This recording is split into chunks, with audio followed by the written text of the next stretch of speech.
lagi kong iniisip kung bakit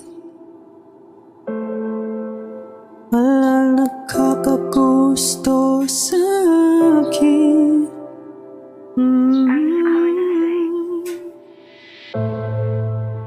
Dahil siguro sa aking itsura,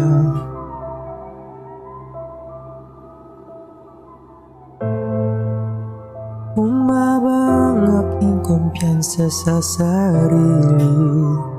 Kaya ayokong tumingin sa salamin.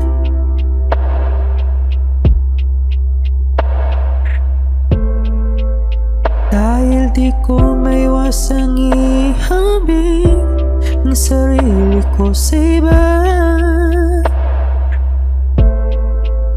Mas gugustuhin kong tumingin sa kadiliman kaysa tumingin sa salamin.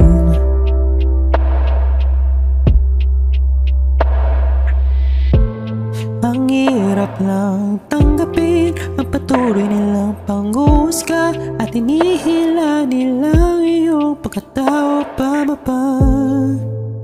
Ang hirap pala maging ganito, kaya ayokong tumingin sa salamin.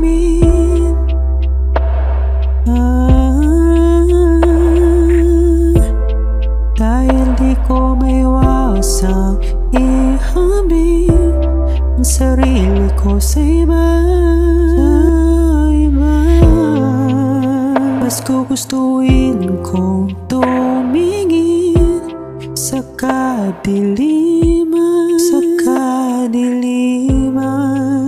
kaysa tumingin sa salamin.